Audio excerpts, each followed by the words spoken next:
बात तो आप उन लोगों को समझाइए ना संजय शर्मा जी, ये बात तो आप उन लोगों को समझाइए जिन्हें आज भी शोभा यात्रा निकालने के लिए हाई कोर्ट का दरवाजा खटखटाना पड़ता है, परमिशन लेनी पड़ती है। अगर इतनी ही सद्भाव से रामनवमी बनती है और आज से नहीं कई सालों से बनती है तो फिर आपको आपत्ति क्या है भाई? अगर निकालना चाहता है पक्ष शोभा यात्रा तो निकालने की परमिशन प्रशासन क्यों नहीं देता? कोर्ट क्यों जाना पड़ता है? ये लोग मुगालते में हैं। 4000 से ज्यादा सवामणि के श्री रामनवमी के महोत्सव निकलते हैं और इस पे श्री सवामणि का प्रसाद भी लगाया जाता है अनगिनत संख्या में। उसमें कोई एक जगह यदि हाई कोर्ट हो गया, प्रशासन के पास नहीं हुआ, कुछ डिस्प्यूट हो गई, हाई कोर्ट में लोग चले गए तो कौन सा पहाड़ टूट पड़ा? सारा बंगाल श्री राममय होता है और इन्हें मानसिक मोतियाबिंद हो गया है, इन्हें दिख नहीं रहा है। और जो बंगाल में माहौल है अभी मैं आपको बताता हूं, जैसे चुनाव का माहौल है, इनके 11 जिलों में इनके जिला कार्यालय को इनके पार्टी के कार्यकर्ताओं ने तोड़फोड़ के रख दिया। ठीक है। इनके प्रदेश अध्यक्ष की उपस्थिति में सॉल्ट लेक कोलकाता में इनके प्रदेश कार्यालय को तोड़फोड़ कर रख दिया। लोगों ने भारी विद्रोह किया। मैं ये कह रही हूँ संजय शर्मा जी, जब इतना राममय माहौल पश्चिम बंगाल में है और राम भक्ति में आप सब डूबे हुए हैं, तमाम राजनीतिक दल डूबे हुए, सिद्धार्थ जी आर्यू फिर काउंटर कर लीजिएगा, तो फिर आपके नेता भगवान श्री राम को बांटने में क्यों लगे रहते हैं? फिर वो क्यों बताने लगते हैं कि प्रभु श्री राम तो उत्तर भारत के भगवान हैं, तो नहीं पश्चिम बंगाल की संस्कृति नहीं है? समझाइए ना उनको कि नुकसान होता है इससे भाई आप लोगों का। आप तो बड़े राम भक्त हैं। हमारे लोग इन जनरल ऐसा नहीं करते। और श्री रामचंद्र जी के बारे में, भगवान श्री राम के बारे में हमें बाहर से सीखने की भी आवश्यकता नहीं है। 500 साल से भी पहले चैतन्य इन जनरल का तो मुझे पता नहीं, चंद्रनाथ सिन्हा जी के बारे में बता दीजिए, आपके नेता हैं कि नहीं? सुने ना, इन जनरल तो मुझे नहीं पता सर, मैं तो स्पेसिफिकली नाम लेकर आपसे पूछ लेती हूँ, ये चंद्रनाथ सिन्हा जी आपके नेता हैं कि नहीं है? अब चंद्रनाथ सिंह जी ने कब कहां क्या कह दिया, चंद्रनाथ सिंह जी कितने बड़े नेता है, क्या है, ये हम सभी लोग जानते हैं। नहीं है आपकी पार्टी के नेता? उन्होंने क्या सर पूर्व मंत्री हैं, किस कॉन्टेक्स्ट में क्या बोला, उन्होंने किस कॉन्टेक्स्ट में क्या बोला होगा, क्या मायने रखता है? अब यही तो दिक्कत है ना, पूरे पश्चिम बंगाल की खबर रखते हैं, भारतीय जनता पार्टी की खबर रखते हैं, उनके कार्यालयों की खबर रखते हैं संजय जी, लेकिन अपने नेता की खबर नहीं रखते। अगर आपको नहीं पता मैं बता देती हूँ, उन्होंने अभी 2 दिन पहले बयान दिया है, सुन लीजिए, चुनाव प्रचार कर रहे हैं वो। अगर वो इतने बड़े नेता नहीं है तो चुनाव प्रचार मत करवाइए, आप ही का नुकसान कर रहे हैं। अभी कहा, सुन लीजिए संजय जी, 1 मिनट सुन लीजिए। अभी उन्होंने कहा, 2 दिन पहले उन्होंने कहा कि राम उत्तर भारत के देवता हैं, जबकि बंगाल में हम मां काली के भक्त हैं। तो भगवान को तो आप बांट रहे हैं संजय जी।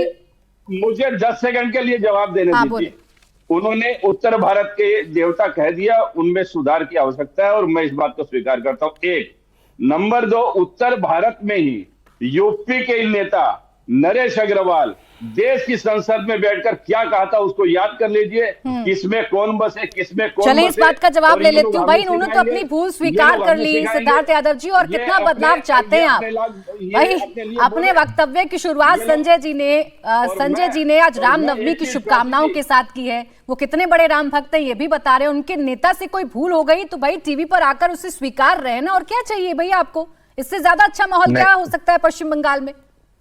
ये तो प्राची जी बहुत अच्छी बात हो गई है। हम अपेक्षाएं इतनी कम कर लें कि पूरी सरकार आए, हिंदुओं को गाली दे, रोज हिंदुओं के खिलाफ बोले, फिर कोई एक प्रवक्ता को टीवी पे बैठाए। ये प्राची जी ये क्या तरीका हुआ? संजय जी चुप हो जाइए, सुन लिया आपकी बात, 5 मिनट बोल रहे थे, चुप हो जाइए। मैं बोलूंगा उसके बाद बोल लीजिएगा। प्राची जी इनको 2 मिनट और बुलवा लीजिए, आप इन्हीं को बुलवा लीजिए। संजय जी बोलते रहिए, बोलते रहिए। देखिए लगातार बोलो। आपने अपनी भूल को मान लिया, आपने इनसे सवाल पूछा इनके नेता पर, तो जवाब आने देना एक बार भाई, ये तय हो जाने दीजिए कौन कितना राम भक्त। बाकी मैं मान भी बोले सिद्धार्थ जी जल्दी से। मैं प्राची जी कह रहा हूं, ये तो बहुत अच्छी बात हुई। पूरी सरकार लग जाए हिंदुओं के खिलाफ, सारे नेता लग जाए हिंदुओं के खिलाफ, सारे ग्राउंड पर उनकी स्थिति ऐसी बना दें कि उनको कोर्टों में जाना पड़ जाए, और प्रवक्ता टीवी पे बैठ करके कह दे हाँ इसमें सुधार होना चाहिए था। किस रामनवमी मनवाएंगे आप? कि नेता कहें कि प्रभु राम तो मुस्लिम थे और उस पर चुप रहे ममता बनर्जी, आप रामनवमी मनवाएंगे? राम राज्य की स्थिति आप अपने राज्य में बनाने का प्रयास करें तो क्या बात बनती। आरजीकर में रेप केस हुआ और आरजीकर में अभी एक हार्ट अटैक से मृत्यु हो गई। आरजीकर एक डेथ चेंबर बन चुका है। इगरा में रेप केस अभी 4 दिन पहले हुआ। पूरे प्रदेश के अंदर महिलाओं की, बच्चों की, आदिवासियों की, शोषितों की, वंचितों की हालत इतनी नाजुक हो गई और आप लोग रामनवमी एक एक करके बोलते हैं ना सर, एक एक करके बोलते हैं, एक एक करके बोलते हैं। ठीक है, संजय शर्मा जी आपसे स्पेसिफिकली सवाल पूछ रहे थे भाई, जैसे मैंने उनके नेता का नाम लिया, उनको भी आपके एक नेता का नाम याद है, उनको नरेश अग्रवाल जी का नाम याद है, वो बड़े आहत हुए हैं। प्रभु श्री राम का अपमान होता है तो संजय जी और उनकी पूरी पार्टी बड़ी आहत होती है, समझ लीजिए आप सिद्धार्थ जी। अब इसे आप चुनावी मजबूरी कहें, वोट बैंक की मजबूरी कहें, लेकिन ये आहत होते हैं भाई। जानना चाह रहे हैं आपसे, आपके नेता कहें तो ठीक, इनके नेता कहें तो विवाद।